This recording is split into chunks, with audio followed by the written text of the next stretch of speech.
Assalamualaikum Sobat Football United. Ringan amatiran ala gua. Semoga semua Sobat Football United sehat-sehat selalu, sehat-sehat sekeluarga. Dan yang menjalankan ibadah di bulan Ramadan ini, puasa, tarawih, tadarus, dan lain-lain, lancar-lancar terus ya. Oke, ada beberapa kabar dari berbagai sumber yang ingin gua sampaikan update-update-nya. Langsung saja, pertama dari Laurie Whitwell, jurnalis The Athletic ini memberikan update ya terkait dengan Lisandro Martinez. Lisandro Martinez ini tidak terlibat ketika Manchester United menghadapi Everton karena sebelum pertandingan ya, itu memang ada update dia mengalami cedera. Ada beberapa pertanyaan dari Sobat Football United. Terima kasih banyak ya pertanyaan-pertanyaannya terkait dengan berapa lama dia akan absen. Manchester United berharap Lisandro Martinez ini akan absen 1-2 pekan. Tapi ada situasi yang menggambarkan ya keadaan bisa saja absen dari Lisandro Martinez ini akan lebih panjang dari 1 atau 2 pekan. Walaupun Manchester United berharap hanya 1-2 pekan ya. Argentina, tim nasional Argentina di sisi lain ini percaya diri ataupun yakin bahwa cedera dari Lisandro Martinez ini tidak akan terlalu panjang walaupun dia absen ketika Manchester United menang menghadapi Everton.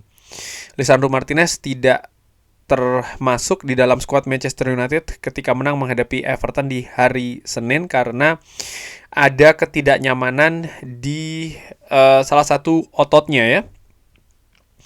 Dan ini sempat membunyikan alarm atau situasi yang mungkin bisa jadi tambah berbahaya bagi tim nasional Argentina yang tentu saja berharap Lisandro Martinez ini bisa fit untuk Piala Dunia di musim panas nanti. Sudah dilakukan testing ya, ataupun juga ya semacam kayak dicek gitu ya situasi keadaannya seperti apa. Dan kabarnya memang cederanya ini bukan cedera yang parah. Nah ini kabarnya seperti itu. Kalau gue berharap Lisandro Martinez jangan lama-lama cederanya karena dia merupakan komponen penting baik itu secara teknis maupun juga non teknis. Karakternya luar biasa. Permainannya pun juga demikian. Jadi gue berharap semoga dia bisa tampil paling tidak di bulan April ya, karena menuju bulan April paling lama bulan April. Ya kalau April berarti sekitar 4 masih ada sekitar 4 pekan lagi ya, mungkin tengah ya pekan kedua atau pekan ketiga dari Maret. Karena penting juga diingat ya bahwa Lisandro Martinez ini bisa dikatakan rentan cedera juga gitu loh. Jadi terlalu memaksakan dia tampil ketika dia belum siap, ini bisa kontraproduktif dan gue tidak ingin itu juga terjadi dengan Licha.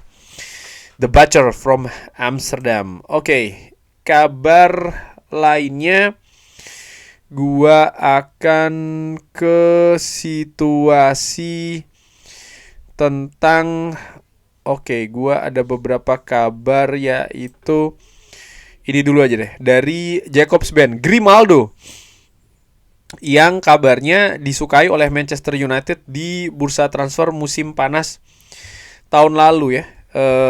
Grimaldo ini, dan ada kabar yang disampaikan oleh Jakobsben dengan kemungkinan keadaan dari Luke Shaw. Bagaimana Luke Shaw ini ya naik dan turun katakanlah seperti itu, dan ada kemungkinan Manchester United bertanding musim depan di Champions League. Ada kemungkinan Manchester United akan mencoba kembali untuk mendatangkan Alejandro Grimaldo. Alejandro Grimaldo sendiri saat ini memperkuat Bayern Leverkusen. Kontraknya masih akan 1 tahun lagi sampai dengan tahun 2027. Jadi musim panas nanti ini akan sangat menentukan bagi Alejandro Grimaldo dengan market value-nya ada di angka, kalau gue lihat dari SofaScore ini, di 23 juta euro. 23 juta euro. Pemain yang memang berposisi di daerah sebelah kiri Apakah fungsinya fullback ataukah wingback? Nah, bagaimana menurut Sobat Football United nih? Alejandro Grimaldo. Tapi kalau dari sisi usia sih nampaknya ya ini bukan tipe pemain yang diinginkan oleh Ineos ya, apalagi untuk menggantikan Luke Shaw ya, juga usianya juga senior. Jadi nampaknya sih enggak menurut gue ya.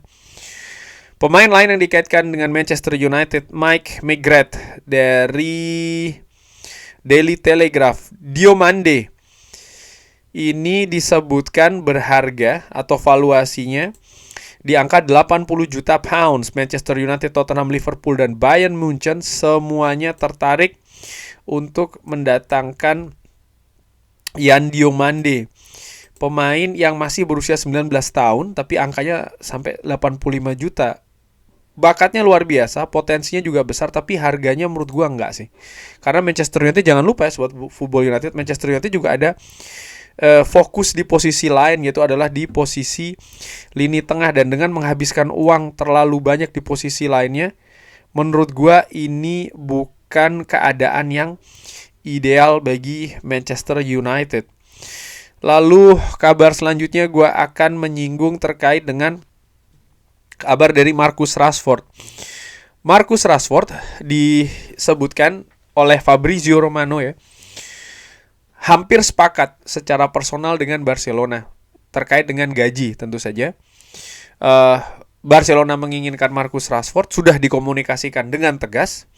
Marcus Rashford juga sangat terbuka untuk memperkuat Barcelona dengan permanen.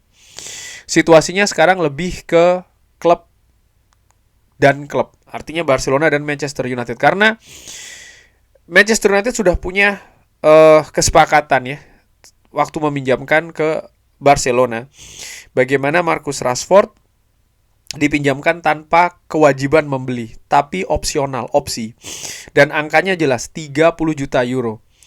Barcelona melihat ada peluang untuk bernegosiasi di angka tersebut. Kenapa? Karena ada beberapa komentar yang mengatakan misalnya, wah nggak punya duit atau seperti apa. Gue nggak ngelihat seperti ke arah situ sih ya. Gue justru melihat ke, ya Barcelona ingin berlaku cerdik, katakanlah seperti itu. Mereka tahu Manchester United harus menjual. Rashford ingin ke Barcelona. Jadi Barcelona melihat ada peluang di sana untuk melakukan negosiasi. Negosiasi kedua arah, negosiasi dengan Rashford, negosiasi juga dengan Manchester United. Dengan Rashford mereka hampir dapatkan kesepakatan, sementara dengan Manchester United ini mungkin yang akan seru situasinya kalau menurut gue di musim panas nanti ya. Karena Fabrizio Romano pun juga mengatakan seperti itu, transfer dari Rashford ini menarik untuk diikuti karena keadaannya. Gua sendiri memperkirakan pada akhirnya kemungkinan besar ya Rashford akan memperkuat Barcelona, walaupun juga ada rumor-rumor ya, kalau gue bisa bilang rumor, yang menyebutkan bahwa Michael Carrick ini menginginkan Rashford kembali lagi ke Manchester United. Menurut gue ini hanya rumor saja, karena ya Carrick saat ini statusnya masih hanya sebagai interim. Jadi dia tidak mungkin merencanakan sesuatu yang lebih jauh dari musim ini. Kurang lebih seperti itu. Dan kabar terakhir terkait dengan kabar Patrick Dorgu ya. Terbaru dari The Athletic menyebutkan bahwa Patrick Dorgu ini sepertinya tidak akan kembali sampai dengan tengah bulan April. Jadi masih sekitar 1,5 bulan lagi Patrick Dorgu ini masih harus menepi absen ya, karena cedera hamstring yang dialami ketika memperkuat Manchester United. Padahal sangat disayangkan menurut gue ya. Kenapa? Ya karena Dorgu sedang on fire ketika dia mendapatkan cedera tersebut. Tapi saat ini menurut gue sisi kiri dari Manchester United juga dengan pemain-pemain yang ada, misalnya seperti kayak Matheus Cunha juga tampil cukup bagus. Tapi kedalaman skuad tentu saja ini menjadi perhatian tersendiri terkait dengan cedera Patrick Dorgu ini. Kurang lebih seperti itu Sobat Football United. Bagaimana? Ada pendapat lain? Silahkan drop di kolom komen. Terima kasih sudah menyaksikan. Jangan lupa like, sholat, dan juga subscribe. Wassalamualaikum warahmatullahi wabarakatuh. Thank you.